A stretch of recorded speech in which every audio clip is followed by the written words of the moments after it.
नमस्कार, आप देख रहे हैं आपके सांसद, आपके साथ मैं हूँ प्रांजलि सिंह। आज की इस कड़ी में जो हमारे मेहमान हैं वो बेहद ख़ास हैं क्योंकि उन्हें राजनीति विरासत में मिली है। उनके पिता एक दो बार नहीं, असम से 3 बार मुख्यमंत्री रहे। हमारे साथ मौजूद हैं गौरव गोगोई, जो कि कोलियाबोर असम से सांसद हैं।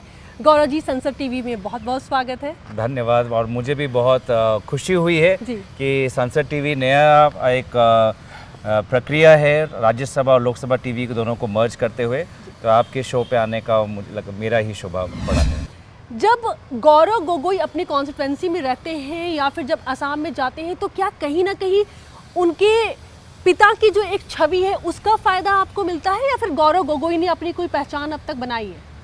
देखिए प्रांजलि, दोनों हैं, क्योंकि राजनीति में अगर लोगों का आशीर्वाद नहीं मिला तो हम राजनीति में आगे नहीं बढ़ सकते हैं। और लोगों ने मेरे पिताजी के कारण भी और उनके अच्छे काम और उनकी अच्छी जो पर्सनालिटी रही है उसके कारण काफ़ी लोगों ने मुझे आशीर्वाद किया है। और साथ ही साथ अगर राजनीति में आगे बढ़ना है तो सिर्फ अपने परिवार के पहचान के ऊपर नहीं, अपने काम, अपने व्यवहार, अपने स्वभाव के ऊपर भी बहुत कुछ निर्भर करता है। तो कहीं ना कहीं मुझे लगता है कि लोगों ने ना सिर्फ मेरे पिताजी के लिए बट मेरे कुछ प्रारंभ में जो मेरे कार्य रहे हैं उससे वो खुश हैं, संतुष्ट हैं और मुझे आगे बढ़ने के लिए प्रोत्साहन दे रहे हैं। गौरव गोगोई, निर्वाचन क्षेत्र कलियाबोर, असम। पिता का नाम स्वर्गीय तरुण गोगोई, माता का नाम डॉली गोगोई। जन्मतिथि 4 सितंबर 1982, जन्मस्थान दिल्ली। पत्नी का नाम एलिजाबेथ गोगोई। कांग्रेस पार्टी के दिग्गज नेता और पूर्व सीएम तरुण गोगोई के जाने के बाद अब तक असम में कांग्रेस को अपने इस दिग्गज नेता की कमी खल रही है। इनका राजनीतिक सफर हर अनुभव पर भारी था। हालांकि इस कमी को तरुण गोगोई के बेटे और कांग्रेस सांसद गौरव गोगोई बहुत हद तक भरते हुए दिखाई दे रहे हैं।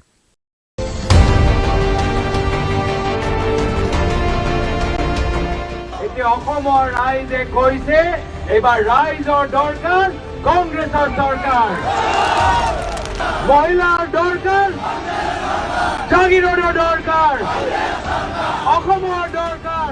ये एक बार फिर से पार्टी को खड़ा करने की कोशिश कर रहे हैं। कांग्रेस के युवा नेता हैं और असम की कलियाबोर सीट से 2 बार सांसद चुने गए हैं। कांग्रेस पार्टी की ओर से इन्हें लोकसभा का उपनेता भी नियुक्त किया गया है। He's a very simple guy. He did not want to show his as a family member of Chief Minister, as a son of Chief Minister. He always used to live very simply. Even when he did his internship course in Mumbai, I think, he led a very simple life there. I saw it personally. Gaurav Gogoi को राजनीति विरासत में मिली है। इन्होंने Saint Colombia school से graduation किया है, जबकि इंद्रप्रस्थ यूनिवर्सिटी दिल्ली से सन 2004 में इलेक्ट्रॉनिक्स एंड कम्युनिकेशन इंजीनियरिंग में भी डिग्री हासिल की है। मैं आगे कुछ और पूछूं, आपकी हिंदी इतनी अच्छी कैसे है गौरव? क्योंकि असम के और भी लीडर से वहाँ के लोगों से हम बात करते हैं, इतनी शुद्ध, इतनी अच्छी मीठी हिंदी में बोलूँगी। देखिए, ये मैं, जैसे कि आपने कहा कि मैं हमेशा राजनीति में नहीं था। मैं एक समय साधारण एक दिल्ली का पढ़ते हुए छात्र की तरह इंजीनियरिंग मैंने की थी और इंजीनियरिंग के बाद में एमबीए करने की मैंने सपने रखे थे। लेकिन कहीं ना कहीं मैंने ये सोचा, निर्णय लिया कि मैं सिर्फ निजी सेक्टर में नहीं लेकिन सामाजिक सेक्टर में रहना चाहूँगा। तो मैंने एक एनजीओ ज्वाइन की, जिस एनजीओ के द्वारा मैंने बहुत समय उत्तराखंड के पहाड़ों में, राजस्थान के ढानियों में मैंने समय गुजारा और गांव में रहा। तो मुझे लगता है कि उसी अनुभव से शायद मेरी हिंदी पर भी प्रभाव पड़ा। पढ़ाई के बाद ये कुछ समय तक एक सेल्यूलर कंपनी की मार्केटिंग टीम में शामिल हो गए थे। हालांकि बाद में पब्लिक एडमिनिस्ट्रेशन की पढ़ाई करने अमेरिका चले गए। अमेरिका से पढ़ाई करके जब ये भारत लौटे तो इन्होंने अपने पिता की तरह ही राजनीति में आने का फैसला किया। एक यंग पॉलिटिशियन होने के नाते आप भूल जाइए कि आपके पिता बहुत बड़ी छवि के साथ असम में थे, आपको राजनीति विरासत में मिली, आप भूल जाइए। लेकिन क्यों पॉलिटिक्स में लोग आना नहीं चाहते, क्या वजह है? देखिए, कहीं ना कहीं मैं आपके बात से सहमत हूँ और कहीं ना कहीं मैं असहमत भी हूँ, क्योंकि अगर आप दिल्ली में हैं, आप दिल्ली यूनिवर्सिटी के निर्वाचन ही देख लें, कितने सारे लोग, कितने सारे छात्र उसमें जुड़ जाते हैं। ऐसा हर राज्य के हर यूनिवर्सिटी इलेक्शन में आप देखते हैं, लोग नए नए लीडर, चाहे महिला हो चाहे पुरुष हो, उभर के आते हैं। तो कहीं ना कहीं मुझे लगता है कि युवाओं, खास करके आज के माहौल में जहाँ पे सोशल मीडिया में बहुत सी चर्चा होती है, तो राजनीति में बहुत रुचि रखते हैं। हाँ, ये हो सकता है कि रुचि होने के बावजूद भी वो करियर के हिसाब से वो पूरे राजनीतिक दल से नहीं जुड़ जाते। वो अपने अपने जैसे कि आपने कहा, कोई इंजीनियर बनना चाहता है, कोई डॉक्टर बनना चाहता है, कोई अपना बिजनेस, कोई आपके जैसे मीडिया में आना चाहता है। पर मुझे आज के तारीख में मुझे लगता है कि जिस व्यक्ति को किसी राजनीतिक दल में शामिल होने की मंशा है उनके मन में, तो ज़्यादा इतना कठिन नहीं है। कोई ना कोई रास्ता हमेशा निकल के आता है, और कहीं ना कहीं इस चुनौती को भी हमको पार करना सीखना चाहिए। हमारे कलियाबर के सांसद गौरव गोगोई जी हमारे विद्यालय में आए थे।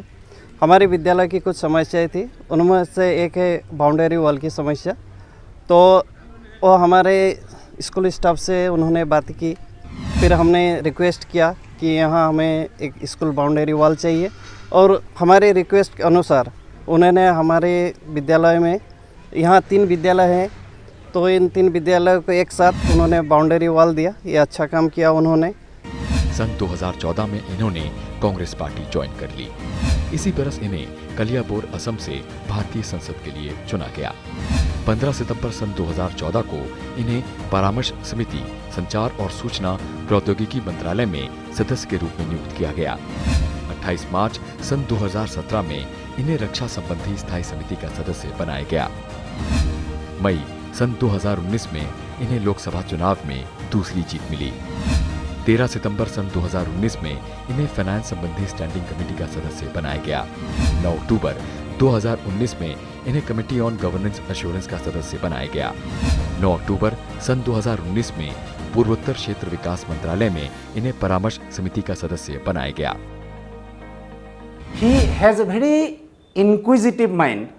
His mind is very thirsty to know new things, to know about Assam when he was not familiar with Assam initially before 2012. But after he joined politics, gradually when his mind inclined towards politics, he used to visit Assam very frequently. He used to learn many things. He even started delivering speeches in public meetings. Though initially his language was some difficult, some people even laughed at him. गौरव, आप उस इलाके से आते हैं जहां जब बाढ़ आती है फ्लड के टाइम में, तो कुछ विधानसभा क्षेत्र मैप पर भी नजर नहीं आते हैं। क्या काम किया है आपने अब तक? 2 बार आपको वहां से मौका मिला है।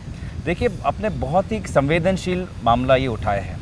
बाढ़ असम की सबसे बड़ी समस्या है, क्योंकि जैसे आपने कहा कि बाढ़ के समय में जो कटाव होता है, जो सारा जो हमारे गाँव के ज़मीन, जो हमारे खेत जो नदी में बह जाते हैं, अब वो कितने हमारी स्कूल नदी में बह गई हैं, कितने हमारे गाँव के खेत के मिट्टी नदी में बह गई हैं, तो लोग बेघर हो जाते हैं। तो ये सबसे बड़ी समस्या है, और इस समस्या को लेकर मैंने कोशिश की है कि हर स्तर पर मैं एक सांसद होने के नाते मैं जितना भी कर सकूं मैं करने की कोशिश की। चाहे वो राज्य सरकार से MG NREGA के द्वारा, राज्य सरकार के जल संपद मंत्रालय के द्वारा अगर कोई ऐसे गांव हैं जहां पे हमने कटाव से उन गांवों को बचाया है।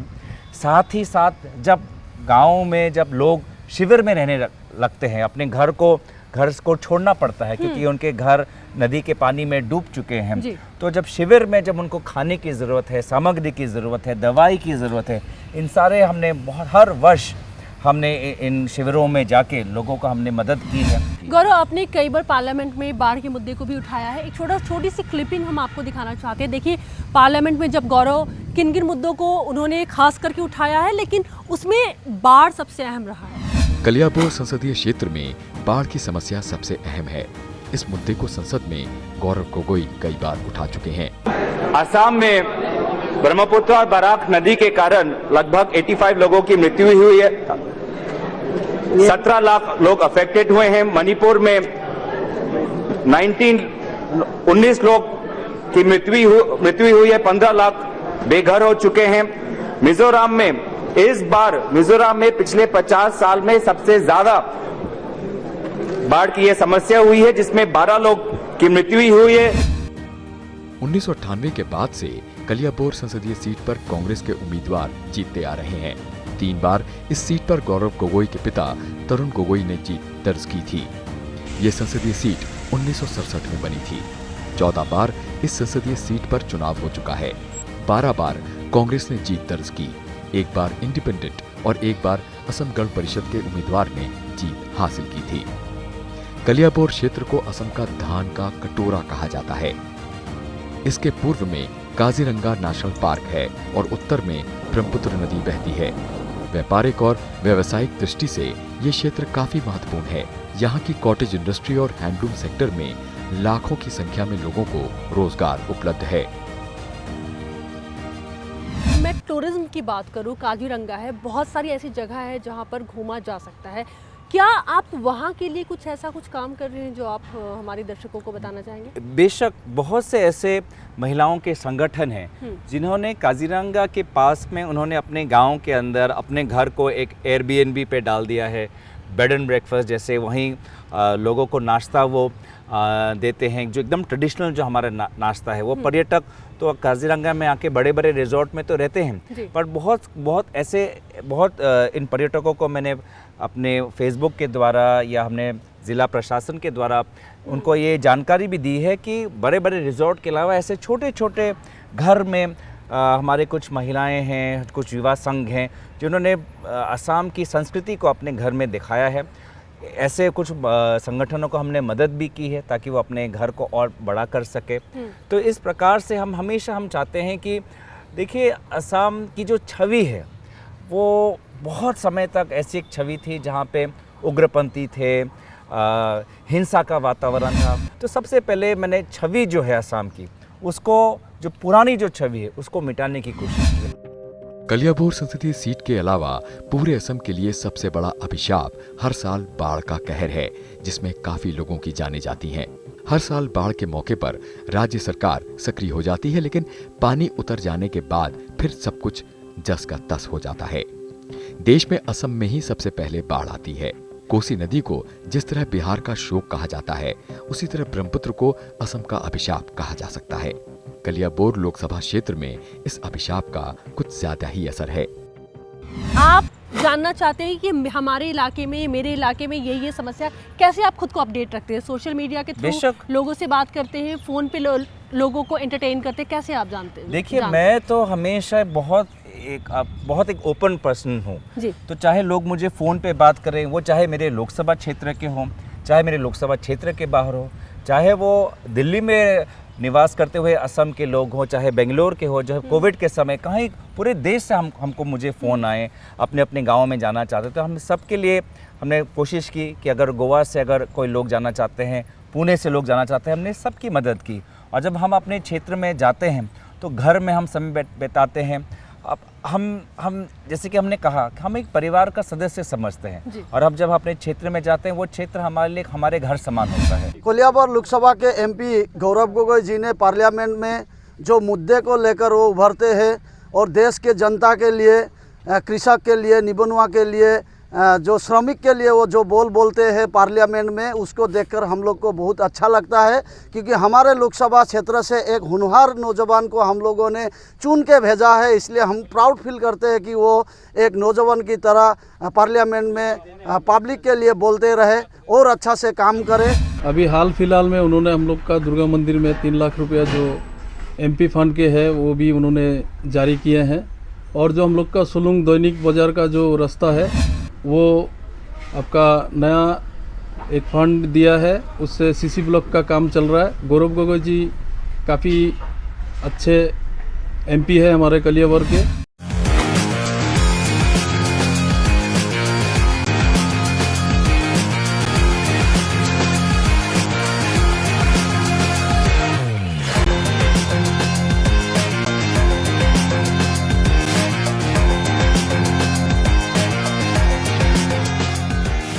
हमारे प्रिय सांसद गौरव गोगोई जी एक बार घूमते हुए आए थे और उन्होंने देखा कि यहाँ पे काफ़ी अंधेरा है। फिर उन्होंने स्ट्रीट लाइट की व्यवस्था की। करीबन 20-25 स्ट्रीट लाइट दिया। काफ़ी गड्ढे भी थे, वहाँ पे उन्होंने ब्लॉक सीसी ब्लॉक बैठा के वहाँ काम भी करवाए। हमारे लिए तो वो बहुत ही अच्छे हैं। कलियाबोर संसदीय क्षेत्र के अंतर्गत 10 विधानसभा सीटें आती हैं। सन 2019 में हुए लोकसभा चुनाव में यहाँ से गौरव गोगोई ने 55.2% वोट के साथ जीत हासिल की थी। इन्हें 7,86,092 वोट मिले थे। दूसरे नंबर पर 5,76,098 वोट के साथ असम गण परिषद के मोनी माधव महंत रहे थे, जिन्हें 40.4% वोट मिले थे।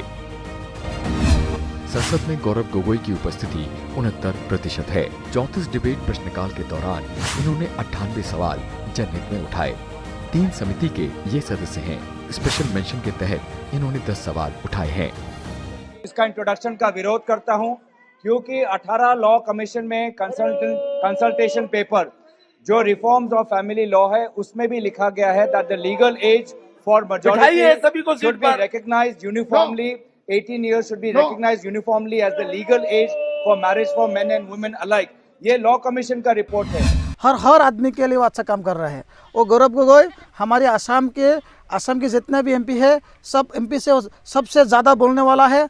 और विपक्ष की तरफ से सदन में वो जैसा असम के लिए जितना वो जो बात कहता है, जो असम के बारे में जो जितना प्रॉब्लम है, जितना समस्या वो संविधान में जो उपस्थापन करता है, उसको देखकर हम के असम के आदमी लोग सबसे ज़्यादा कलियाबोर की समस्ती होकर हम बहुत खुश हैं।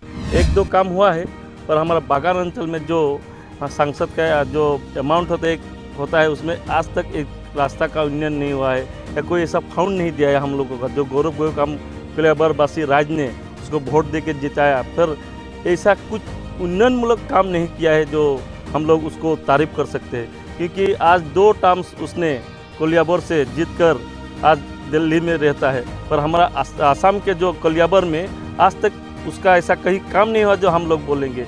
आज तक उसने बहुत कुछ ऐसा बोला था कि हम बागान के लिए कुछ करेंगे, पर हम देख रहे हैं जितना हमारा कलियाबोर के 18 बागीचा है उसमें ना रास्ता के लिए कुछ क्या, ना करंट जो बिजली बोलते हैं उसके लिए ठीक है, ना पानी की कोई ऐसा सुविधा किया। तो हमारा चाय बागीचा में या हमारा छोटा छोटा अंचल है ना, उस जगह में कुछ काम नहीं किया, खाली एम्बुलेंस दिया है और स्ट्रीट लाइट। उसके बाद क्या वो संसद पूंजी में ऐसा कुछ ये नहीं होता है क्या? ये गौरव गोगोई जी कलियाबोर में अच्छा है और अच्छा किए भी है। हमारे गरीब आदमी को थोड़ा परेशान होना पड़ा है, इसलिए उनको थोड़ा देख रेख करें और आने की उम्मीद हमारे मन में है और आए। जो भी करना है तो अच्छा करे। दिल्ली में जो भी दे रहे हैं वो भी अच्छा ही करें। गौरव, पॉलिटिशियन या फिर जो एमपीज होते कहते हैं कि हमारा कनेक्शन जनता के साथ बना हुआ है, लेकिन फिर भी कनेक्टिविटी कई बार बहुत कम देखने को मिलती है। ऐसी भी शिकायत आपके कॉन्स्टिट्यूएंसी से आई है? देखिए, मैं इसको बहुत सकारात्मक रूप से देखता हूँ, क्योंकि इससे पता चलता है कि कहाँ और काम करना है। देखिए, अगर सब लोगों ने कहा कि गौरव बहुत अच्छा काम कर रहा है तो फिर मैं तो घर में ही बैठ जाऊंगा। अगर किसी ने कहा कि नहीं यहाँ आना चाहिए, यहाँ पे हमारी समस्या है, यहाँ पे हल करना चाहिए, तो वो एक मैं मार्गदर्शन के रूप से लेता हूँ। और ऐसे फीडबैक को मैं बहुत गहराई से मैं लेता हूँ, बहुत संवेदनशील तरीके से लेता हूँ और कोशिश करता हूँ कि जहाँ जहाँ लोगों की कोई भी अगर आपत्ति हो तो उस आपत्ति दूर करने की मेरी प्रयत्न रहती है। मैं कभी नहीं ये कहता कि देखिए हमने 100% किया है। काम कर लिया। मैं बहुत इस विषय पे मैं पारदर्शिता पे मैं विश्वास करता हूँ। जहाँ पे काम हुआ है मैं पूरे हौसले के साथ कह सकता हूँ कि काम हुआ है, और जहाँ पे लोगों की आपत्ति है तो वो मैं आपत्ति मिटाने की नहीं, मतलब आपत्ति को नज़रअंदाज करने की कोशिश नहीं करता, उन लोगों के पास भी जाता हूँ। मैंने हमेशा ये माना है कि मैं सबका सांसद हूँ। जिन्होंने मुझे वोट दिया उनका भी सांसद हो, जिन्होंने मुझे वोट नहीं दिया किसी दूसरे दल के हो उनका भी सांसद हूँ, मैं सभी का। सन 2019 में हुए चुनाव में असम की 14 लोकसभा सीट में भाजपा को 9, कांग्रेस को 3, जबकि एक सीट पर all India United democratic front और एक निर्दलीय को जीत मिली थी। जीत के बाद गौरव गोगोई ने जिन मुद्दों पर सबसे ज्यादा जोर दिया वो हैं नागरिकता संशोधन कानून को राज्य में लागू नहीं होना चाहिए, चाय बागानों के कर्मचारियों की दैनिक मजदूरी 365 रुपए हो, कम से कम 5 लाख सरकारी नौकरियां दी जाएं। निजी क्षेत्र में 25 लाख रोजगारों का सृजन किया जाए। 200 यूनिट तक मुफ्त बिजली दी जाए। सभी महिलाओं को 2000 रुपए तक गृहिणी सम्मान पेंशन दी जाए।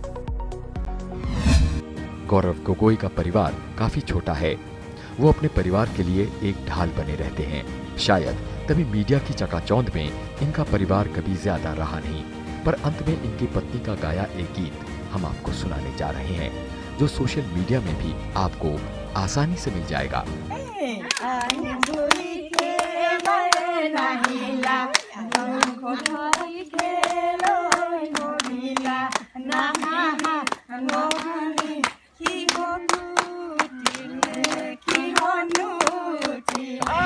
हॉबीज हैं कुछ बची हैं खुद के लिए कि आप समय निकाल पाए? हालांकि मैं ये सवाल साथ में रखना चाहूँगी कि आप इतने फिट भी हैं, क्या उसके लिए कुछ खास करते हैं आप?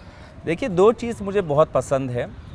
एक तो है पढ़ना, किताबें पढ़ना, तो उसके लिए तो काफ़ी समय निकलता है। भारत की विदेश नीति में मेरी बहुत रुचि है। 10 साल से मैं भारत की विदेश नीति को मैं पढ़ रहा हूँ।